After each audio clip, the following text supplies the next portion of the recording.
Salut tout le monde! Dans cette vidéo, je vais vous montrer quelques-unes de mes façons préférées de faire de magnifiques nœuds avec des rubans de différentes largeurs. On va explorer au moins 3 techniques différentes, du plus simple au plus élaboré, pour que vous puissiez trouver celle qui vous convient le mieux, peu importe votre niveau. Préparez vos rubans, on commence! Bonjour à tous et bienvenue! Aujourd'hui, on va apprendre ensemble à réaliser de magnifiques nœuds avec des rubans de différentes largeurs.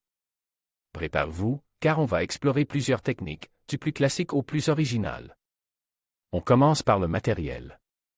Vous aurez besoin de rubans de satin ou de capron, de différentes couleurs et largeurs, selon le nœud que vous souhaitez réaliser. Des ciseaux bien aiguisés sont essentiels pour des coupes nettes.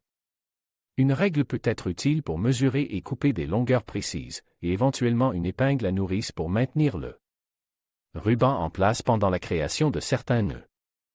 N'hésitez pas à ajouter des éléments décoratifs comme des perles, des strass ou des petits charmes pour personnaliser vos créations. Passons maintenant aux techniques. Commençons par le nœud classique. C'est la base, facile à réaliser et toujours élégante. On croise simplement les deux extrémités du ruban, puis on forme une boucle avec chaque extrémité. On croise ensuite les boucles et on les serre fermement.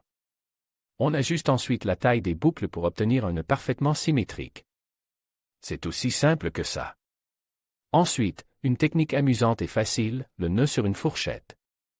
Prenez une fourchette ordinaire et enroulez le ruban autour des dents, en alternant les côtes.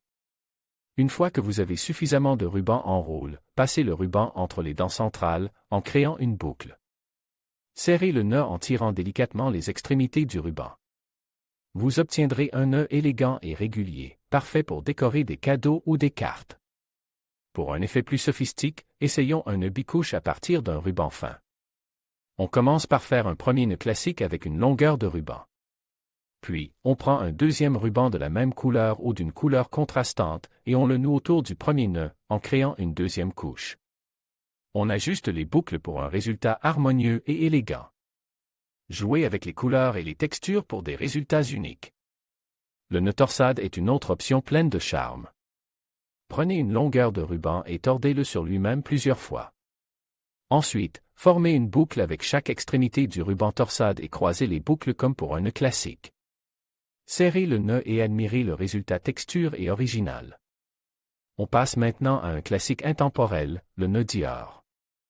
Ce nœud, reconnaissable entre mille, nécessitait un peu plus de précision. On commence par former 2 boucles de taille égale. On croise ensuite les boucles et on les serre fermement. On ajuste ensuite les boucles pour obtenir la forme caractéristique du nœud Dior, avec ses 4 pointes bien définies. C'est un nœud parfait pour ajouter une touche de luxe à vos créations. Pour un projet un peu différent, apprenons à faire un nœud sur un bandeau à partir d'un tissu large. Choisissez un tissu large et souple. Coupez une longueur suffisante pour faire un nœud volumineux. Pliez le tissu en 2 et nouez-le autour du bandeau. Créez ensuite 2 boucles et nouez-les ensemble. Ajustez la taille des boucles et le placement du nœud pour un résultat parfait. Continuons avec un nœud adorable, le nœud Minnie Mouse. Ce nœud est facile à réaliser et parfait pour ajouter une touche de fantaisie à vos créations. On commence par couper 2 longueurs de ruban de même taille. On forme 2 boucles avec chaque longueur de ruban, puis on les noue ensemble au centre. On ajuste les boucles pour obtenir la forme caractéristique des oreilles de Minnie. Ajoutez un petit nœud au centre pour un effet plus mignon. On peut aussi utiliser ces techniques pour faire un nœud sur le cou.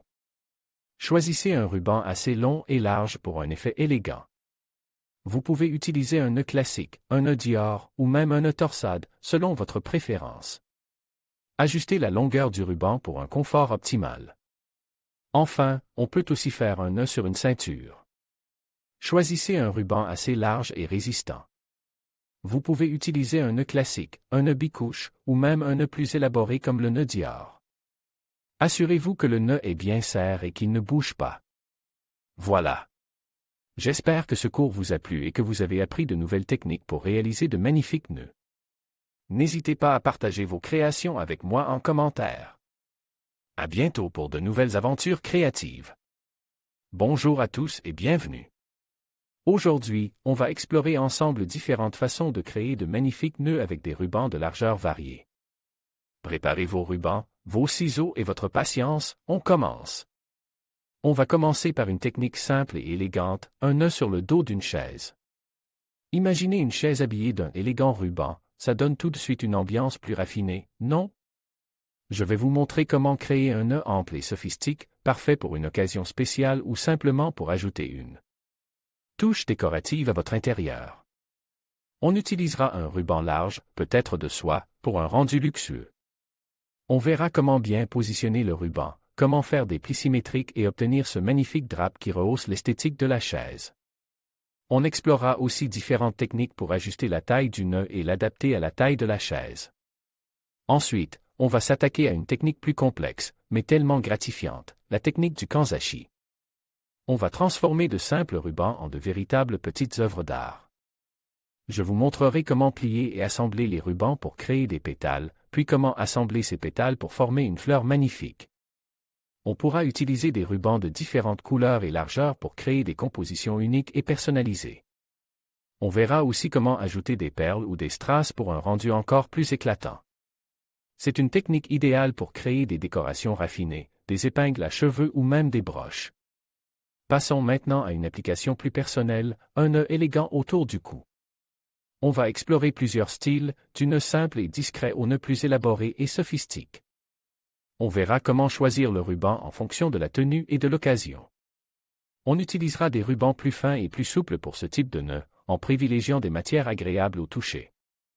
Je vous donnerai des astuces pour ajuster la taille du nœud et le positionner parfaitement. On verra aussi comment créer des variations en jouant sur les plis et les boucles. Revenons à la décoration d'intérieur avec un nœud sur le dossier d'une chaise, mais cette fois-ci, on va explorer des techniques plus originales et plus audacieuses. On utilisera peut-être plusieurs rubans de différentes largeurs et couleurs pour créer un effet multicouche, dynamique et plein de personnalité. On verra comment superposer les rubans pour créer du volume et de la profondeur. On explorera aussi des techniques de nouage plus complexes pour un rendu plus sophistique. On va ensuite créer de jolies épingles à cheveux en forme de fleurs. En utilisant la technique du kanzashi, on va créer de petites fleurs délicates et raffinées, parfaites pour accessoiriser une coiffure. On verra comment adapter la taille des fleurs en fonction de la taille des rubans utilisés. On pourra aussi ajouter des perles ou des strass pour un rendu plus brillant et festif. Pour les futures mamans, on va créer un nœud spécial pour la sortie de maternité. On utilisera un ruban large et élégant, peut-être en satin ou en organza, pour un rendu raffiné et festif. On verra comment créer un nœud ample et élégant qui s'adaptera parfaitement à la poussette ou au landau. On explorera aussi des techniques pour sécuriser le nœud et éviter qu'il ne se défasse. On va ensuite se pencher sur les différentes façons de nouer joliment un ruban repli. On verra comment créer des nœuds plats, des nœuds boucles, des nœuds en forme de fleurs, et bien d'autres encore. On explorera différentes techniques pour obtenir des résultats variés et originaux. On verra comment adapter la technique en fonction de la largeur et de la matière du ruban. On va ensuite créer un nœud multicouche, un véritable chef-d'œuvre de superposition et de volume. On utilisera plusieurs rubans de différentes largeurs et couleurs pour créer un effet spectaculaire. On verra comment harmoniser les couleurs et les textures pour un résultat harmonieux et élégant. On explorera différentes techniques de superposition pour créer de la profondeur et du mouvement. Passons maintenant à un nœud sur un élastique. Parfait pour les cheveux, les bracelets ou autres accessoires, on verra comment créer un nœud solide et esthétique qui reste bien en place. On utilisera des rubans fins et résistants pour ce type de nœud. On verra comment adapter la technique en fonction de la largeur de l'élastique. Enfin, on terminera par deux nœuds classiques mais toujours très élégants, le nœud en forme de cravate papillon et le nœud américain. Pour le nœud papillon, on verra comment créer un nœud symétrique et élégant, parfait pour une occasion spéciale. Pour le nœud américain, on verra comment créer un nœud plus ample et décontracté, idéal pour une utilisation quotidienne. On verra comment adapter la technique en fonction de la largeur du ruban et de l'effet recherche. J'espère que vous avez apprécié ce cours. N'hésitez pas à partager vos créations.